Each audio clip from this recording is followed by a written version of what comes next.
Le pire, c'est que les gens ils ont arrêté la tête.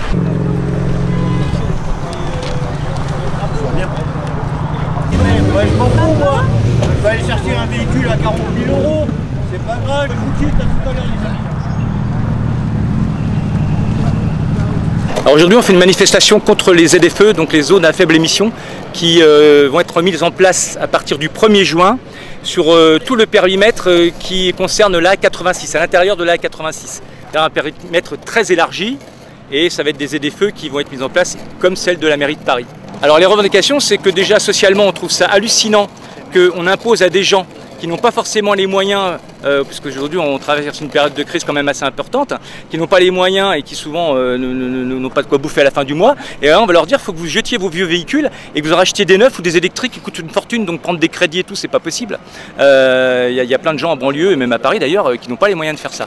Alors ça déjà pour les automobilistes on trouve ça inadmissible. Mais en plus pour les deux roues motorisés c'est encore pire, puisque le deux roues motorisé, nous on demande à ce qu'il ne soit pas inclus dans les ZFE, c'est-à-dire qu'il puisse circuler, puisque de par ses avantages, son faible encombrement, sa faible consommation, etc. Il devrait pouvoir rouler pendant les ZFE, comme ça se fait d'autre part en province ou même dans d'autres pays d'Europe. Mais sauf que ici en Ile-de-France, on est toujours meilleur que les autres, et comme on a des moteurs thermiques, ils mettent tout le monde dans le même panier. Ah ça c'est un autre sujet. Alors le contrôle technique, on est en train de négocier avec le ministère de l'écologie et des transports, parce qu'en fait il y a une grosse pression de la part de l'Europe pour mettre en place le contrôle technique, alors que le gouvernement français lui n'est pas forcément pour. Mais si jamais le gouvernement français refuse de mettre en place le contrôle technique, eh bien la France va avoir des énormes amendes qui vont venir de la part de l'Union européenne. Et ça pose un vrai problème. Donc le gouvernement français n'est pas prêt à payer des amendes. Et on est en train de voir comment on peut apporter des solutions pour que le contrôle technique n'arrive pas en France. Mais apparemment c'est très compliqué parce qu'il y a très grosse pression de la part de l'Europe, d'autant plus qu'il y a plus de 19 pays, il y a 19 pays déjà qui l'ont, le contrôle technique, et il doit y en avoir 3 ou 4 qui ne l'ont pas. Dont nous. Voilà. Alors c'est clair que dans Paris il y a des citoyens de vitesse, hein, voilà, tous les bobos écolos, machin, etc. Ils sont en train de faire une enceinte de l'élite autour de Paris, comme ça se faisait dans le temps, hein, parce qu'à l'époque il y avait les fortifs hein, autour de Paris, et puis les pauvres ils étaient en banlieue dans des bidonvilles, hein, parce qu'il n'y a pas de construction. Hein. Dans les années 1900 et quelques, c'était ce qu'on appelait les zoniers. Hein, les zoniers. Donc c'était beaucoup des gens qui étaient des chiffonniers par métier, etc., qui récupéraient. Et déjà dans Paris s'était installée l'élite, justement par rapport aux constructions de Haussmann, hein, qui avait changé tout Paris, le vieux Paris. Et là on est en train de refaire un petit peu la même chose, hein, c'est-à-dire qu'on met une enceinte autour de Paris, les banlieusards dehors, et puis vous pouvez pas rentrer dans Paris, ou alors si vous rentrez il va falloir payer, etc. Et ce qui est quand même assez curieux, c'est que les maires de banlieue ne s'offusquent pas de ça. C'est leurs citoyens qui sont impactés et ils ne s'offusquent pas de ça. Alors ce qui serait assez drôle, moi je trouve, c'est que les maires de banlieue mettent une taxe aux gens de Paris qui sortent et qui traversent leur banlieue pour aller à la campagne. Ça serait plutôt pas mal. Ah bah si, en plus c'est contradictoire avec la construction du Grand Paris, et le problème c'est que les ZFE justement, ils sont en train de tout mettre à niveau pour que les ZFE justement ne s'étalent plus à Paris, mais s'étalent jusqu'au périmètre de la 86, qui est un périmètre quand même très important. Et là ça pose un souci puisqu'ils veulent mettre en place la même politique qu'à Paris. Et donc du coup, la personne qui sort de chez elle avec un véhicule qui est trop vieux et qui n'a pas les moyens, eh ben, non seulement elle ne peut plus rentrer à Paris, mais elle ne peut même plus sortir de chez elle, hein, c'est encore mieux. C'est pour ça qu'on est en train de se battre pour que ça n'arrive pas. Ah ben, nos moyens d'action, c'est les manifestations, c'est aller dans les réunions. Là, on a rendez-vous, j'ai rendez-vous mardi prochain là, avec Patrick Ollier, le président de la métropole du Grand Paris, pour essayer de le sensibiliser à tout ce genre de choses, notamment sur le côté social. Ça, le côté social, c'est pour tous les automobilistes, machin, etc., les deux motorisés aussi, mais le deux motorisé en plus, parce que nous, on n'est pas une association d'automobilistes, hein, les associations d'automobilistes, elles se battent aussi. Malheureusement, les automobilistes, eux, ne se mobilisent pas, mais les deux motorisés ont une spécificité qui fait qu'ils ne devraient pas être inclus dans les ZFE, puisque nous, on apporte quand même une vraie plus-value. Hein, voilà. Il faut ajouter que plus de 60, un dernier sondage Harris, là, hein, qui a été fait par le CNPA, en fait, il y a plus de 70% des gens qui ont entendu parler des ZFE, ils ne savent pas trop ce que c'est, ils ne savent pas ce que ça implique. Donc ils ne savent même pas qu'ils vont même plus avoir le droit d'utiliser leur véhicule. Voilà. Donc ça c'est grave. Et quand ils vont se réveiller, ça va faire mal. J'espère qu'ils se réveilleront. Il faut savoir que les Gilets jaunes, ils se sont réveillés sur juste une augmentation de l'essence. Là, c'est interdiction d'utiliser votre véhicule. C'est encore pire, c'est bien pire. Donc j'espère que les gens vont se réveiller. Ouais. En tout cas, nous, on est réveillés depuis longtemps, on aimerait bien que tout le monde se réveille comme nous. Voilà. Merci. On doit tous rouler utile.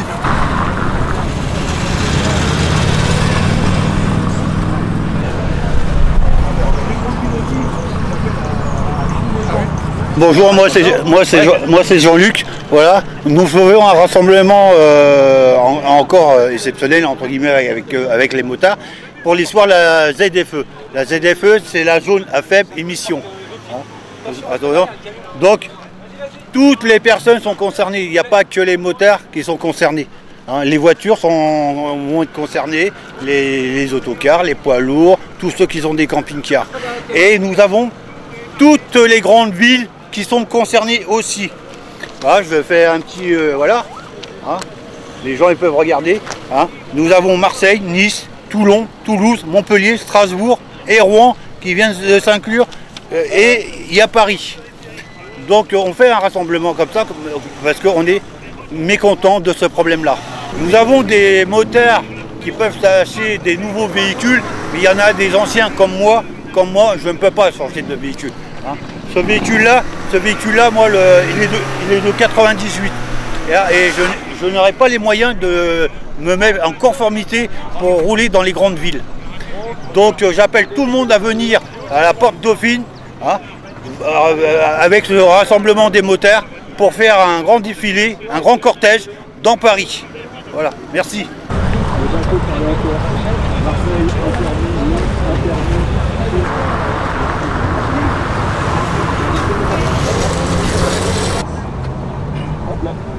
Ah, les chromes c'est un jour. Pour le groupe, ça, et je vais demander des armes.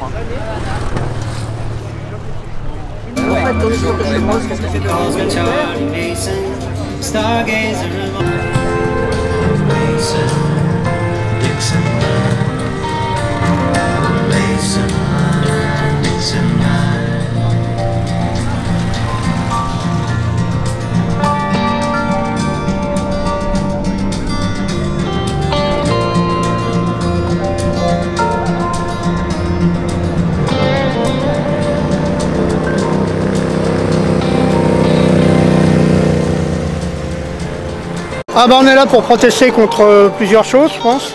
L'interdiction des véhicules d'un certain âge à Paris, qui s'étend aux deux roues alors que les deux roues fluidifient la circulation.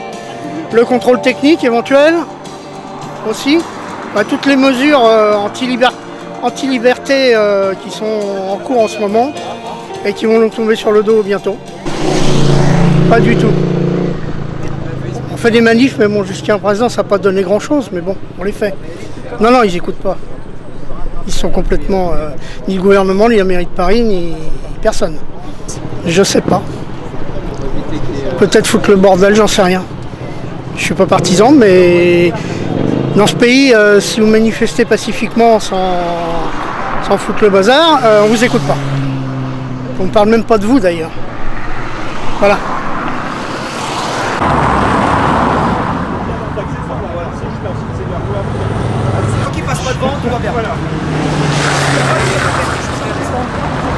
Bien, bonjour à toutes et à tous. Merci d'être à nouveau parmi nous pour défendre vos droits. Malheureusement, on n'est pas énormément. Et pourtant, les ZFE, les zones à faible émission, sont un enjeu majeur. Et aujourd'hui, on est pas mal attaqué de toutes parts, entre les stationnements prévus payants pour les deux roues motorisées, les zones à faible émission, le contrôle technique. Donc on a pas mal sur le dos. On bosse beaucoup sur tous les dossiers, on est tous des bénévoles, donc on est un petit peu agacé quand on voit qu'il n'y a pas autant de monde que ça, malheureusement. Alors c'est pour ça que d'autant plus, je voudrais vous remercier à toutes et à tous, à vous qui êtes ici, et pas sur Facebook. Enfin, vous êtes aussi sur Facebook, mais vous n'êtes pas que sur Facebook. Vous êtes aussi là pour défendre vos droits, c'est très important, parce que vous savez que les deux roues motorisées d'avant 2004, à partir du 1er juin, c'est-à-dire là maintenant, ne peuvent plus rouler dans le périmètre de la A86. Donc c'est un périmètre très étendu, y compris pour les voitures de 2006, pour les voitures diesel, et pour les voitures de 97, pour les voitures essence. Vous noterez par ailleurs que le deux roues motorisé, il est interdit avant les véhicules au niveau de la date, ce qui est quand même assez hallucinant. Puisque quand on considère les avantages du deux roues motorisé, c'est-à-dire sa fluidité, sa mobilité, sa consommation bien plus basse que celle d'une voiture, le fait qu'il ne fonctionne pas au diesel mais à l'essence, les deux roues motorisés sont interdits avant au niveau de la date. Donc ça, c'est absolument pas normal. Et pour vous informer, nous avons rendez-vous avec la FFMC, nous avons rendez-vous mardi prochain avec monsieur Patrick Ollier, le président de la métropole du Grand Paris, pour continuer à s'opposer contre ces installations de ZFE pour les deux roues motorisées. Maintenant, nous, on va arrêter de se battre pour les automobilistes, même si c'est nos copains, et même si on fait tout ce qu'on peut avec eux, mais on s'aperçoit que les automobilistes ne se mobilisent pas, malgré le fait que les associations d'automobilistes, elles, travaillent avec beaucoup d'efficacité, mais malheureusement, elles n'arrivent pas à fédérer les automobilistes. Il faut savoir aussi qu'un dernier sondage, Harris, pour le CNPA, spécifie que plus de 70% de la population a entendu parler des ZFE, mais elle ne sait pas vraiment ce qu'il y a dedans. Et elle ne sait surtout pas que là, bientôt, elle ne pourra plus utiliser son véhicule. Alors on traverse quand même une période de crise sanitaire, mais aussi économique, qui est très importante, avec des gens qui ont du mal à boucler la fin du mois, et ces gens-là, on va leur dire, bah, écoutez, vous abandonnez votre véhicule ancien, et vous allez acheter un véhicule neuf, ou électrique, avec un gros crédit à vous mettre sur le dos. Alors socialement, c'est totalement hallucinant. On a l'impression que ces gens qui prennent ces décisions, ils sont complètement hors sol. Ils vivent pas dans la vraie vie. Ils ont des chauffeurs, je sais pas. Et donc les transports en commun aujourd'hui ne sont pas complètement performants, on le sait.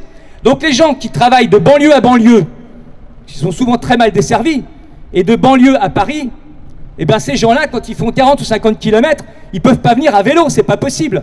Donc on dit le vélo c'est bien sûr c'est bien le vélo, c'est bien quand on fait 3, 4, 10 km autour de chez soi, on peut aller bosser tous les jours avec, quand on n'est pas très loin, mais quand on vient par exemple de Cergy-Pontoise ou de Meaux pour venir travailler à Paris, bah, c'est pas possible. Et pire, quand on va d'une banlieue à une autre banlieue qui est un peu plus éloignée, parce qu'on sait que le maillage, il est souvent fait de Paris à banlieue, de banlieue à Paris, mais les banlieues entre elles sont plutôt assez mal desservies par les transports en commun. Comment ils font ces gens-là? C'est-à-dire qu'on parle même plus de Paris, c'est-à-dire les gens qui habitent dans le périmètre intérieur de la 86, donc qui est énorme, quand ils vont se rendre d'une banlieue à une autre, ils ne pourront plus utiliser leur véhicule s'il est trop ancien. Donc c'est pour ça que je suis très étonné qu'il n'y a pas plus de monde que ça aujourd'hui, parce que c'est un enjeu majeur. On va vous interdire de rouler avec vos véhicules. Et ce qui est encore pire, c'est que ces réglementations et ces interdictions de circulation, elles ne vont pas s'arrêter là. Elles vont s'étendre au niveau géographique, et elles vont aussi s'étendre au niveau du temps, c'est-à-dire que plus les véhicules seront neufs, et plus ils vont être interdits, puisque forcément, aujourd'hui, c'est les véhicules de 2004, dans 2 ans ou 3 ans, je crois, c'est les 2006, donc ça va aller très très vite. Il faut savoir qu'il y a certaines ZFE qui se sont mis en place en province, notamment dans la région de Reims, on vient de nous l'apprendre par les copains de la FFMC de Reims, et on les remercie eux d'ailleurs, et toutes les autres FFMC qui sont venus nous rejoindre, qui ont envoyé des délégations. Eh bien, à Reims, les 2 roues motorisés ne seront pas inclus dans les ZFE. Ils auront le droit de rouler, ce qui paraît être du bon sens et de la logique. Mais en région parisienne, comme on est toujours les meilleurs que tous, eh ben là on met tout le monde dans le même panier, tout simplement parce qu'on ne fait pas de différence entre une voiture et une moto, et on dit qu'on a un moteur thermique, donc tout le monde dehors. Donc ça, c'est pas acceptable. C'est pas acceptable, je répète, socialement, pour les automobilistes et pour les usagers de roues motorisées, motards ou scooteristes, et c'est encore moins acceptable pour les deux roues motorisées par rapport aux avantages qu'on représente dans la circulation. Je vous invite à aller sur le site de la FFMC Paris ou le site de la FFMC nationale. Tout y est parfaitement décrit avec beaucoup de détails. Il faut savoir que nous sommes tous bénévoles à la FFMC, mais que nous avons quand même 2 salariés qui, justement, travaillent à plein temps sur tous ces dossiers, contrôle technique, ZFE, etc. Donc, et qui sont plutôt assez pointus sur ces affaires-là. Et ça nous permet, nous, d'opposer des statistiques aux statistiques que nous oppose le gouvernement ou les régions quand il s'agit de ZFE. Donc je vous remercie encore une fois toutes et tous d'être parmi nous. Et puis là, on va prendre un petit périph' et ensuite on sort et on va se balader dans Paris. Enfin, on va manifester dans Paris. Bon, pas super au point la sono. On va aller dans Paris et surtout on va passer devant les QG des principaux partis politiques. Voilà, notre parcours exprès passe devant les QG des partis politiques. Nous avons également, c'est important de vous le dire, interpellé tous les présidents de groupe du conseil municipal de Paris. Vous savez que le conseil municipal de Paris, il y a une opposition, une majorité, et tous les groupes politiques sont représentés avec à leur tête un président de groupe, et c'est eux qui votent au conseil municipal. Donc nous les avons tous interpellés pour parler de plusieurs choses, des ZFE déjà, du stationnement payant, et de toutes les choses qui peuvent nous tomber sur le dos. Le contrôle technique, non, parce que c'est pas la mairie de Paris, pour une fois.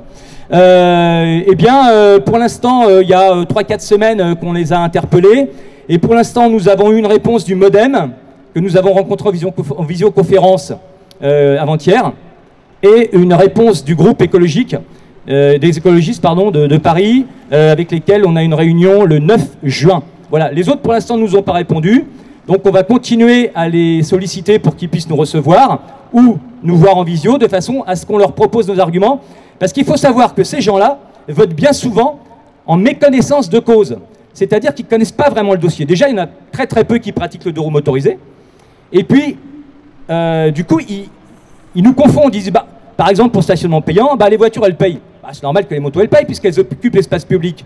Bah non. Non, parce qu'à un moment donné, l'espace public, comme son nom l'indique, c'est l'espace public. Parce que si on doit faire payer les gens qui occupent l'espace public, et bien dans ces cas-là, on fait payer les vélos, on fait payer les piétons, on fait payer tout le monde, parce que tout le monde l'occupe, l'espace public.